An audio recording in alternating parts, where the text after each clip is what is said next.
So good evening, ladies and gentlemen. I'm really very honored to be invited here to speak to you today, because I know from my own experience how hard and difficult and tough it can be to initiate a Women in Business initiative in a company. And that's exactly why I was so honored that they invited me to hold this speech today, because of course, I'm a woman, you can see, so this is a topic that's very near to my heart.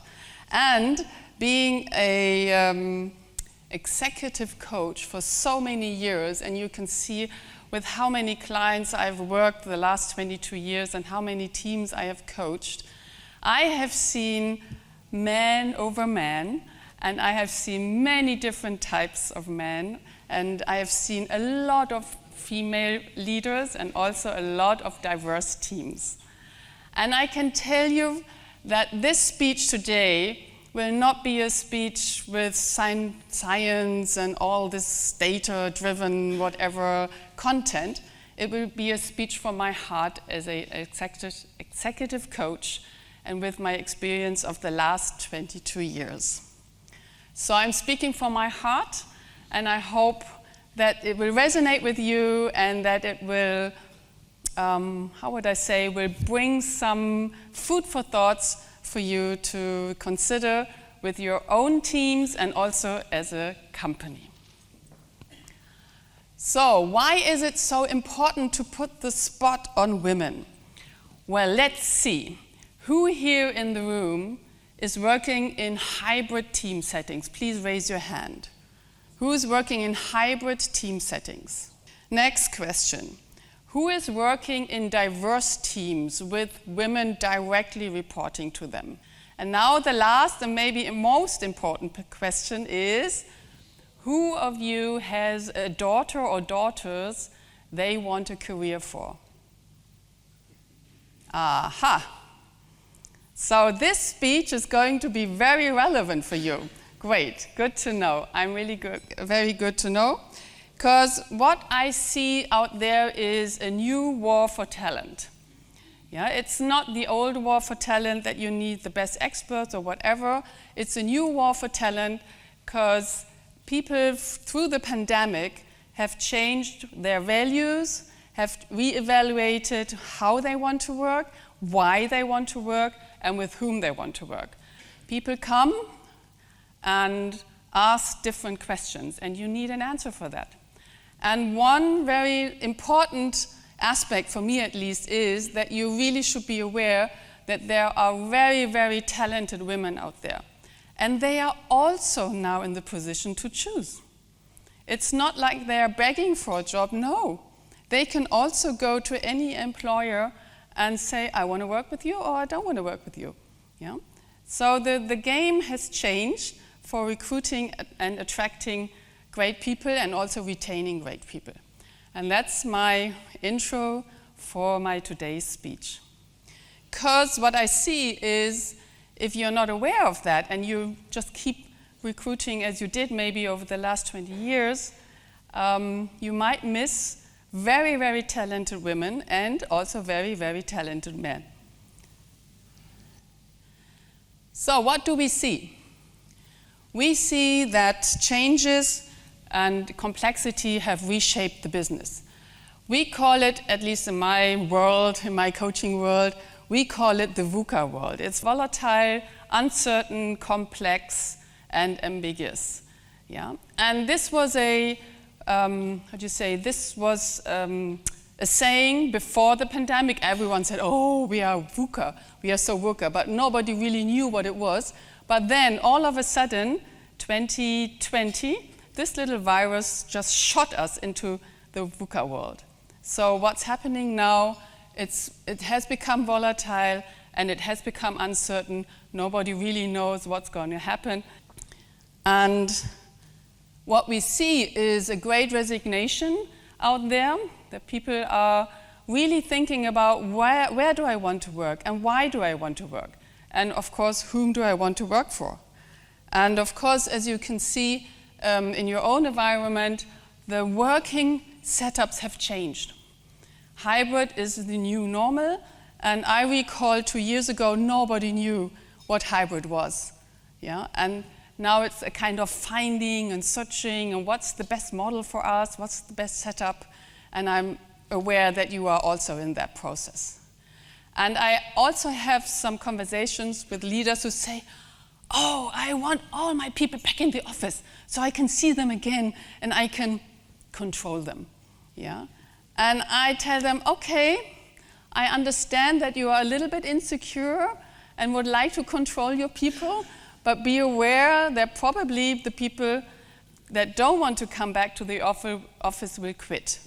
And that's a fact I've seen many times, that people say, okay, if I can't work remotely, then I will just go. Yeah, I will leave.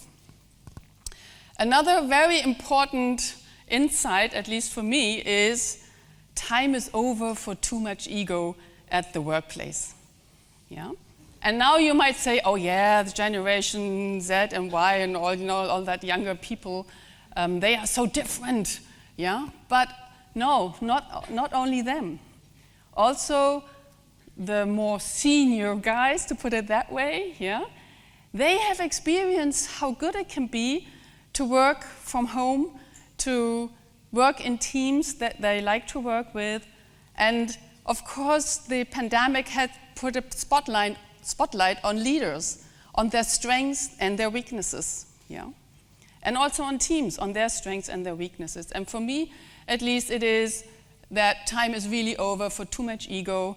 We need to think differently, because what is required nowadays is, you can see companies increasingly are relying on flat hierarchies, yeah? Teamwork and innovative approaches.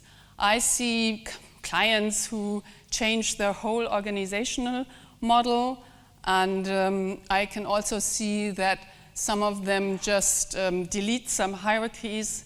So there are huge changes and transformation going on out there. And that's what people want nowadays. Because, yeah, as you can see, people want meaning.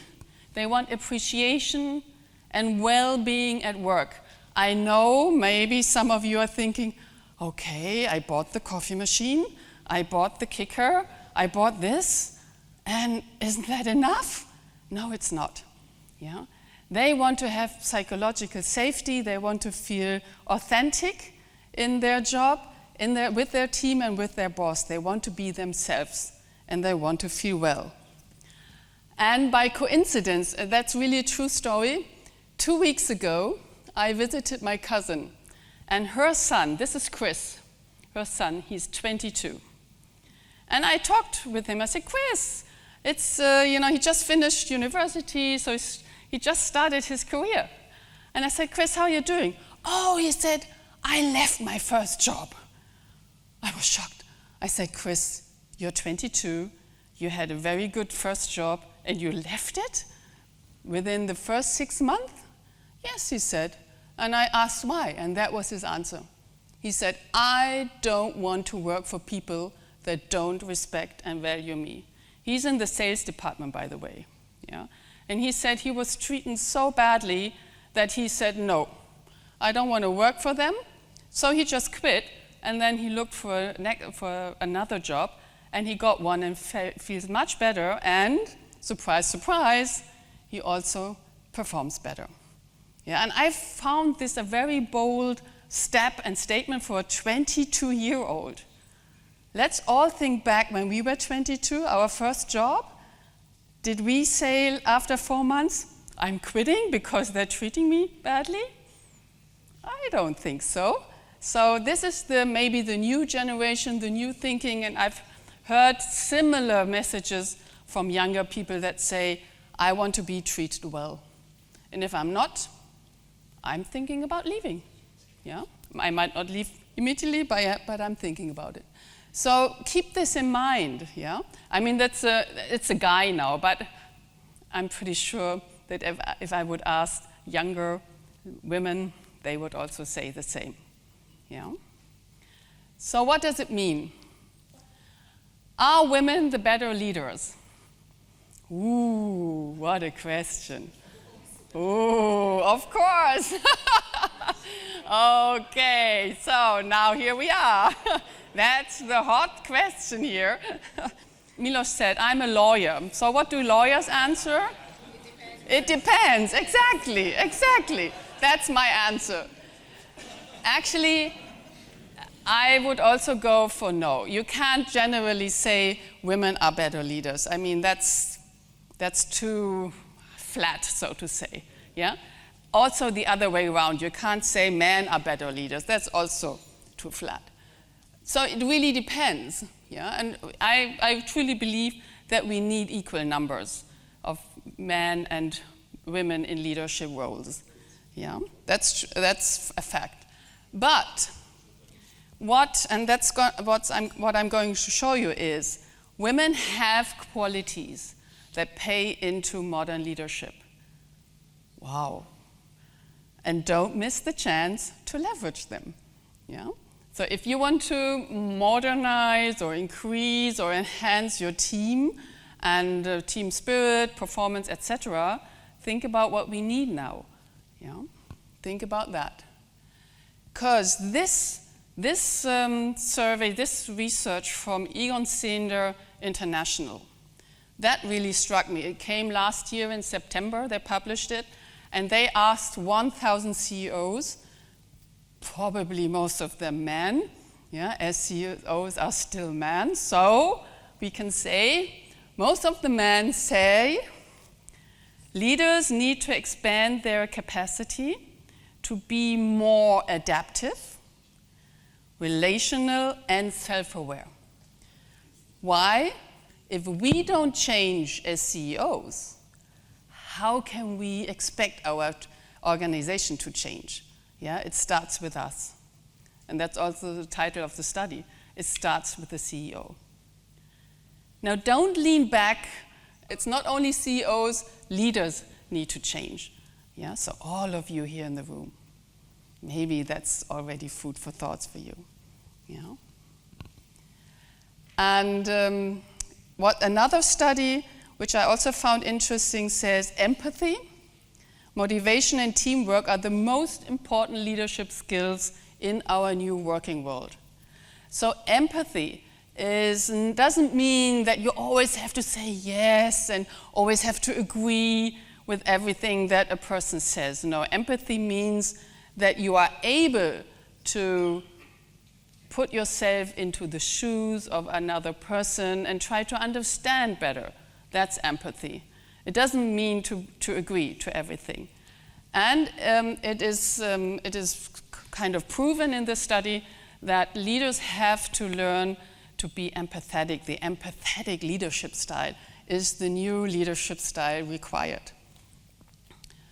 And what we can see is, and that's something that also some studies have shown, is that empathy and the ability to listen to criticism are some traits of effective female leaders. So you're getting the message here? Very good.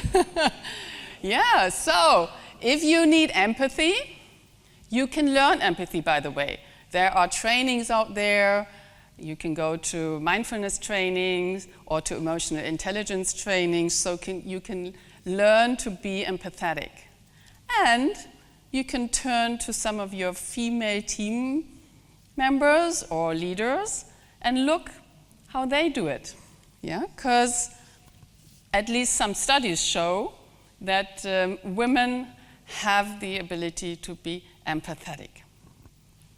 I know you say this is so typical for women. I know, but that's a strength. It's really a strength. And this is my favorite woman in the world, as you might understand, Jacinda Ardern. She says political leaders can be both empathetic and strong. And that's what I meant before. Empathy doesn't mean you're weak and you're always whining and you're always comforting people or whatever. Empathy means you are able to understand another person better and maybe even a little bit more effortless. Yeah? And she says, I'm so often criticized for my empathetic leadership style. I mean, she's Prime Minister from New Zealand, but I don't care. That's what she says. I don't care. For me, it's a core skill, and who doesn't understand this, it's not my fault, yeah? It's not my business. Empathy is my leadership style, and I'm not going to change that at all. So she's, of course, one of my heroes, you might know. And funny enough, there are studies out there that say that women in leadership roles, corporate leadership positions, improve from performance. This study is a bit complicated to explain, that's why I'm not bothering you with the details. But if you look around, there are some, maybe there is some evidence that if you have women in your leadership roles, it might be better, yeah? Your work might be better, your performance. And I must say, I can confirm this. And funny enough, just here at dinner, I spoke with 2 of your colleagues at my table. I'm not pointing them out, you can find out by your own. And they said, yes, you know, I had also women on my team, and the atmosphere, the culture immediately changed and improved. And that's also something that I hear from my male clients a lot. Yeah, and it doesn't mean that everything is shiny and nice and so on. No, it means you usually behave better. Communication is a bit more polite. Yeah, not so bully. Yeah, and the main difference I see is women tend to really focus on results when they are in meetings, compared to men who sometimes tend to put the effort more on status and these kind of things, yeah?